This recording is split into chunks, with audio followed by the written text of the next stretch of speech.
Fala, meu povo, muito bom dia, boa semana para vocês. Boa notícia, estou praticamente recuperado do resfriado que me impedia de falar minimamente decente com vocês nos últimos vídeos. Má notícia, estou com torcicolo horrível que eu praticamente não posso me mexer.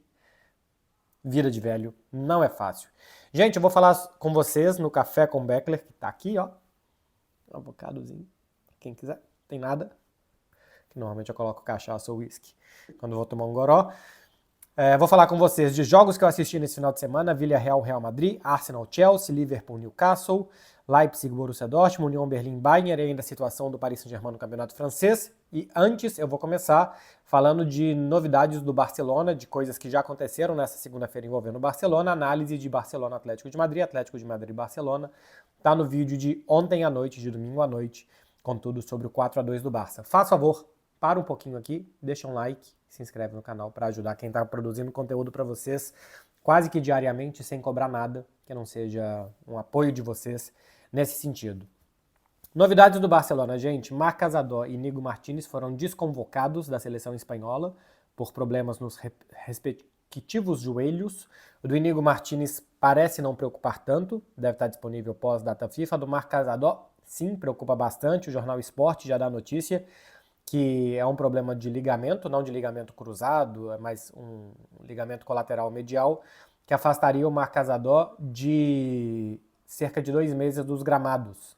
A gente está no final de março, ele voltaria no final de maio, praticamente adeus à temporada do Marc Casadó, que saiu no segundo tempo da partida contra o Atlético de Madrid. Se for assim, o Barcelona passa a ter o Frenkie de Jong para a posição, o Eric Garcia como uma segunda opção e quem sabe possa o Hans Flick utilizar o Gavi como um primeiro volante, coisa que nunca foi feito. Acho que já chegou a ter partida sim, né, contra o Las Palmas, chegou a jogar Gavi e Pedri juntos como volantes, com um jogador mais avançado. Pode ser uma alternativa, me parece que não é nem o plano A, nem o plano B, nem o plano C do Hans Flick. O plano A é Frenkie de Jong, plano B Marc Casadó, plano C Eric Garcia, o plano D seria utilizar o Gavi como esse volante um pouco mais recuado, perto dos zagueiros. O Marc Bernal e o Ter Stegen só voltam na próxima temporada. Não tem nada sobre a recuperação deles poder ser ainda para essa temporada. E para finalizar notícias do Barcelona, o Pedri fez um post, tem muita gente me mandando mensagem se o Pedri foi hackeado, que história é essa do Pedri. É o seguinte, é uma foto em preto e branco do Pedri, falando: a renovação me fez pensar. Durante as últimas semanas estou dando voltas a uma ideia, estou pensando em uma ideia. Inclusive, não descarto voltar ao mercado. É lógico, meu povo, que isso daqui não tem a ver com o Barcelona, não tem a ver com a situação contratual dele com o Barça, o que ele vai fazer. Isso aqui, evidentemente, daqui a pouco vai se transformar em uma ação de marketing do Pedri, que se bobear vai anunciar a rede de supermercado, sei lá o quê. Mas não diria que é para vocês minimamente se preocuparem. Um jogador de futebol, quando está voltando ao mercado, ele não faz um... Tirando o Salah, que ultimamente tem falado bastante, normalmente ele não faz um post nas redes sociais depois de um 4-2 do seu time, uma foto em preto e branco falando disso. Acho que deve ser simplesmente alguma ação comercial que daqui a pouco o Pedro vai revelar. Então, torcedores, calma. Gente, vamos lá. Villarreal 1, Real Madrid 2. Esse é um jogo que o Real Madrid tem que comemorar muito a vitória por todas as circunstâncias. O pouco tempo de descanso, o ótimo adversário em muito boa fase do outro lado e o que foi o jogo. 23 finalizações do Villarreal, 9 defesas do Courtois. O XG, o Villarreal teve 1,64 a seu favor, né? A possibilidade de gols esperados. E o Real Madrid 1,08. Era mais normal que o Villarreal fizesse mais gols do que o Real Madrid nessa partida. E o Real Madrid conseguiu sair com a vitória. Vinícius nem titular foi, Rudiger nem titular foi. Além de tudo, o Mendy tá machucado, vai ficar 3, 4 semanas fora. Além de tudo, um Real Madrid com muitos problemas com as lesões e que ainda assim conseguiu vencer o Villarreal em uma partida muito difícil mesmo, e o Real Madrid tem que comemorar muito ter saído vivo do estádio de La Cerâmica. O Ancelotti reclamou muito da falta de descanso de 72 horas, Real Madrid tinha jogado na quarta-feira à noite, com a prorrogação o jogo foi acabar quase meia-noite, e ele jogou depois no sábado às 6h30 da tarde do horário espanhol. Realmente um tempo de descanso inferior às 72 horas recomendadas, que é muito ruim para os jogadores. Eu acho que isso deve ser evitado de todas as formas. A reclamação do Real Madrid, para mim, é justa, como a reclamação de todos os clubes. A situação que o Real Madrid foi submetido nessa semana Todos os clubes que disputam a Europa League são submetidos em todas as rodadas, porque a Europa League é disputada na quinta-noite e os times vão jogar no domingo. Normalmente não jogam no domingo às 9 horas da noite, que é o horário que começa o jogo da Europa League. Então, Real Sociedad, e quem joga a Conference também, Real Sociedad, Atlético de Bilbao e Betis, toda essa temporada eles passaram por isso que o Real Madrid está passando, fora que Barcelona, Atlético de Madrid também já passaram por situações similares. O próprio Barcelona contra o próprio Villarreal. O Barça tinha jogado na quinta-feira, aquela rodada diferente que teve em Liga dos Campeões contra o Mônaco, e depois jogou no domingo de tarde contra o Villarreal, teve ainda menos tempo de descanso o Barcelona. Então, tá certo o Real Madrid em reclamar, a questão é que não passa só pelo Real Madrid, passa por vários outros clubes. Quando a gente voltar da data FIFA, o Real Madrid de novo vai ter uma situação parecida, porque ele joga contra o Leganés no Campeonato Espanhol e depois joga contra a Real Sociedad na Copa do Rei, também não terá 72 horas de descanso. Ancelotti disse que o time não entra em campo. Eu acho que vai acabar entrando, sob protestos, mas vai acabar entrando. Quem decidiu o jogo para o Real Madrid foi o Mbappé, com 2 gols. Já são 31 gols do Mbappé, no que a gente tem de temporada até aqui. O Vini participou de 29 gols. O Mbappé é 31 mais 5, né? 5 assistências, ele participou de 36. 29 gols participou o Vini, 19 gols, 10 assistências. O Rodrigo, 22 gols com 14 gols e 8 assistências. E o Bellingham, 11 mais 11 gols e assistências. O momento do Mbappé, a acelerada que ele vai dando em 2025, vai fazendo com que ele seja de um quarteto do Real Madrid, que cada momento da temporada um parece ter mais protagonismo, mas que o Mbappé vai se distanciando dos outros. Não só pelos números em si, mas também pelos momentos que ele consegue esses números. Desses 31 gols do Mbappé, 17 são em 20 jogos em 2025, está acelerando na segunda parte da temporada, e desses 17 gols que ele fez em 2025, só 4 não deram pontos ao Real Madrid, que fizeram o Real Madrid sair ou de uma derrota para um empate, ou de uma derrota para uma vitória, ou de um empate para uma vitória. Só 4 gols inúteis, por assim dizer. Ele fez 2 gols no 4-1 no Las Palmas, se tira os 2 gols do Mbappé seria 2-1. Ele fez 1 gol no 5-1 contra o Salzburg, na Liga dos Campeões, se tira esse gol 4-1. E ele fez 1 gol no 5-2 que o Barcelona fez no Real Madrid, se tira esse gol 5-1. Eu sei que existem os contextos, que é o momento que sai o gol e que o gol pode ter sido mais importante por isso ou por aquilo. Simplesmente em números frios, por exemplo, contra o Villarreal, 2 gols do Mbappé, o time saiu de um 0-1 para um 2-1. Contra o Manchester City, que ele fez 3 gols, foi 3-0 o jogo, né? Saiu de um 3-1, porque o Manchester City fez um finalzinho. O time saiu de um 0-1 para um 3-1. São números frios. Eu sei que existe o contexto futebolístico pelos momentos dos gols e tal, mas para ver a utilidade dos gols do Mbappé e como ele vai se tornando o jogador mais decisivo do Real Madrid nessa temporada. Igualado em número de pontos com o Barcelona, o Barça tem esse jogo... acho que eu nem falei, né? O Barcelona joga com o Osasuna no dia 27 de março. Foi marcado agora pela manhã, nessa segunda-feira. O Barcelona vai jogar com o Osasuna dia 27 de março, ainda durante a data FIFA para os sul-americanos. Ronald Araújo e Rafinha vão ter jogado na América do Sul menos de 48 horas antes, e não vão chegar a tempo desse jogo contra o Osasuna. O Osasuna, em teoria, joga dia 28 contra o Atlético de Bilbao, mas é claro que esse jogo contra o Atlético de Bilbao deve ser passado para domingo, para que o Osasuna possa jogar contra o Barcelona dia 27. O que La Liga argumenta é que o jogo tem que ser disputado o quanto antes, para todo mundo estar em igualdade de jogos e de condições entre todos na competição. É ruim para o Barcelona, menos mal que hoje boa parte do time do Barcelona joga na Europa, e a data FIFA aqui, domingo ou segunda-feira, já vai estar praticamente finalizada. Muitos jogadores da seleção da Espanha, né? Então a Espanha joga quinta e domingo, então eles vão jogar quinta, domingo e depois na quinta-feira de novo. Mas o Barcelona, por exemplo, não deve ter o Rafinha, a não ser que o Rafinha tome um cartão contra a Colômbia e não jogue contra a Argentina. Aí ele pode voltar antes para Barcelona porque ele está pendurado. Mas não vai ter, por exemplo, o melhor jogador do campeonato nesse jogo contra o Osasuna. É ruim? É injusto? Mas também é o calendário, é o que é. Eu acho que esse jogo poderia realmente ter sido marcado mais para frente, caso o Barcelona fosse eliminado da Copa do Rei no final de semana da final da Copa do Rei, caso o Barcelona seja eliminado da Champions em uma data de semifinal de Liga dos Campeões. La Liga preferiu marcar o quanto antes e prejudica o Barcelona, não podendo contar com o principal jogador ofensivo do time, como é o Rafinha nessa data FIFA. O Real Madrid, como eu vinha dizendo, iguala com o Barcelona em número de pontos, tem um jogo a mais. Se o Barcelona vencer essa partida com o Osasuna, o Barça terá 3 pontos na liderança do Campeonato Espanhol. O adversário do Real Madrid na Liga dos Campeões é o Arsenal, que nesse final de semana ganhou do Chelsea, num jogo bastante sonolento. 1-0 ganhou o Arsenal, que voltou a marcar em escanteios. O Arsenal, depois de 52 tentativas, volta a fazer um gol na Premier League, depois de uma cobrança de escanteio. Desde o início da temporada passada é uma arma muito letal do Arsenal. 11 gols abriram o placar para o Arsenal na Premier League desde o início da temporada 23-24 via cobranças de escanteio. 27 gols no total utilizando essa arma só na Premier League. São 10 a mais do que o segundo colocado no mesmo quesito. Na temporada atual são 11 gols de escanteio e o último tinha sido em janeiro contra o Tottenham. Era muito tempo sem fazer um gol de escanteio. O Arsenal, que voltou a marcar com Mikel Merino, quarto gol dele, e tem uma assistência nos 7 jogos que ele fez como atacante.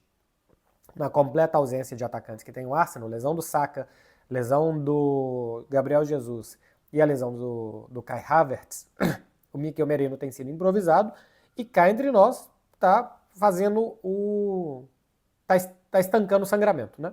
Do ataque do Arsenal. 4 gols em 7 jogos é bastante justo para um jogador que não é da posição. Tem corpo, tem jogo aéreo, então algum cacuete ali ele tem para marcar. Um jogo que o Arsenal mais uma vez teve que apostar na sua defesa, tem uma defesa muito boa. O Chelsea finalizou 8 vezes, só 2 no alvo, uma quase sem perigo, que o Raya acabou quase se complicando. Praticamente não fez nada o Chelsea sem o Cole Palmer. Esse time cai muito de desempenho, cai muito. Já perdeu o Nicolas Jackson há mais tempo, né? O Pedro Neto está se virando como um 9, mas sem o Cole Palmer cai muito a capacidade ofensiva do time do Chelsea. Vitória do Arsenal, que mantém ele na segunda colocação e que deixa o Chelsea continuando brigando pelo G4. Aqui o mais importante que eu queria observar era como que o Arsenal ia jogar um jogo grande, um clássico, pensando depois no Real Madrid. Foi um Arsenal que atacou pouco, mas que se defendeu com bastante segurança nesse jogo contra o Chelsea. O perfil do jogo contra o Real Madrid vai ser bem diferente. Outro jogo de futebol inglês que eu acompanhei nesse final de semana foi Newcastle 2-1 no Liverpool. Newcastle volta a vencer um título inglês depois de 70 anos. Tinha ganhado a Taça das Feiras, que depois se transformou na Copa da UEFA. Era um torneio esquisitíssimo. Quem já recebeu uma feira de exposição recebia essa Taça das Feiras. Os times das cidades que já tinham recebido feiras podiam disputar o torneio. Mas enfim, era um torneio que na época valia. Mas em competições domésticas, o Newcastle há mais de meio século, 70 anos, 7 décadas, não vencia. E venceu o Liverpool com total justiça, viu?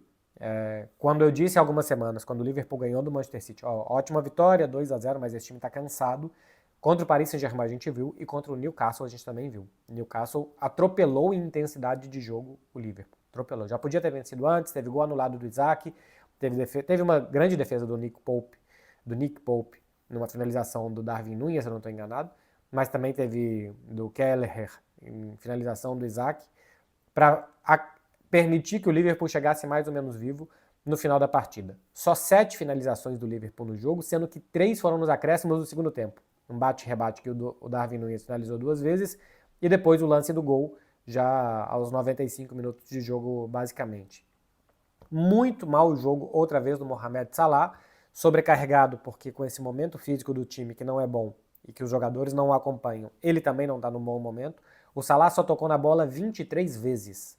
É o mesmo número de toques na bola que deu o Elliott, que jogou 16 minutos mais acréscimos. O Salah jogou os 90, tocou 23 vezes na bola. É como se o Salah tivesse tocado na bola uma vez a cada 4 minutos, basicamente.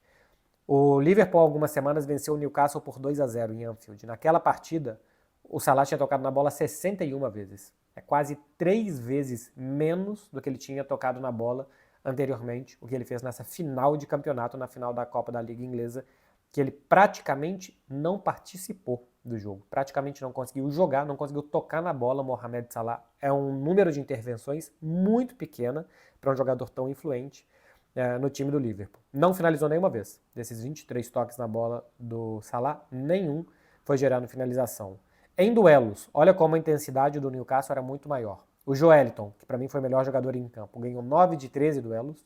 O Bruno Guimarães, capitão, que levantou a taça, ganhou 9 de 14 duelos. O Schär ganhou 7 de 8.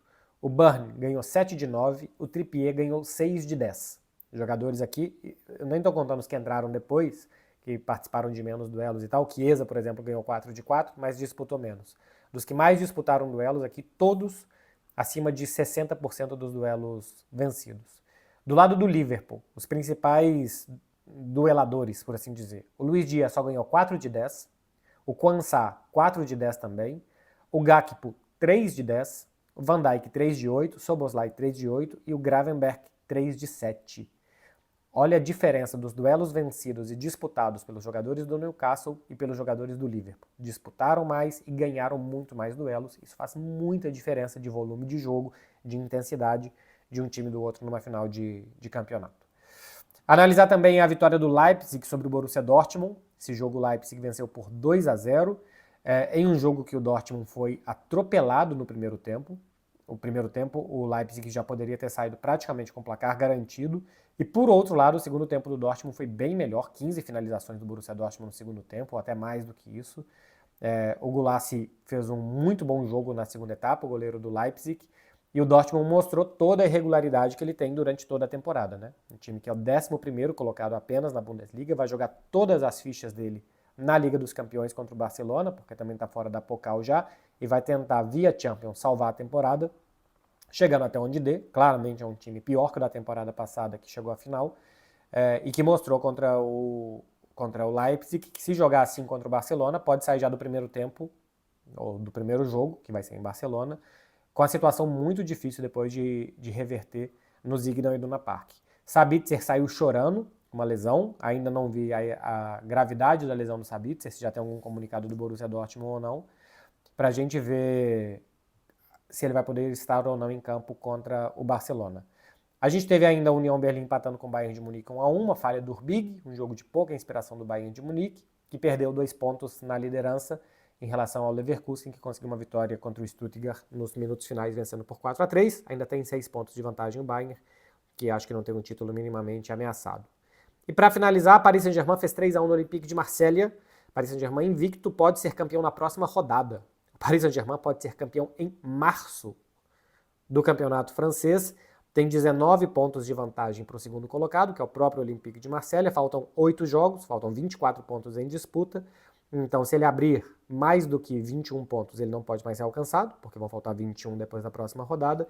E ele tem 21 pontos de vantagem para Nice e para Mônaco, que se enfrentam na próxima rodada.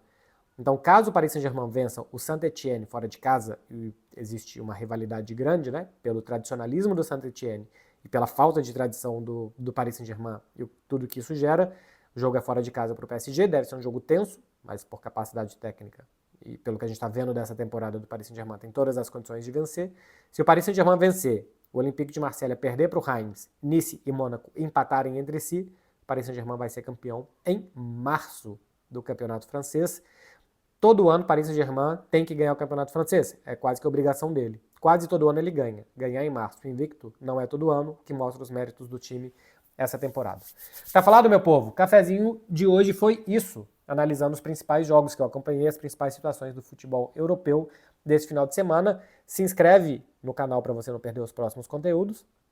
É bem provável que o próximo seja alguma coisa da seleção brasileira. Queria fazer algo sobre o quarteto com o Neymar, não vai ter Neymar.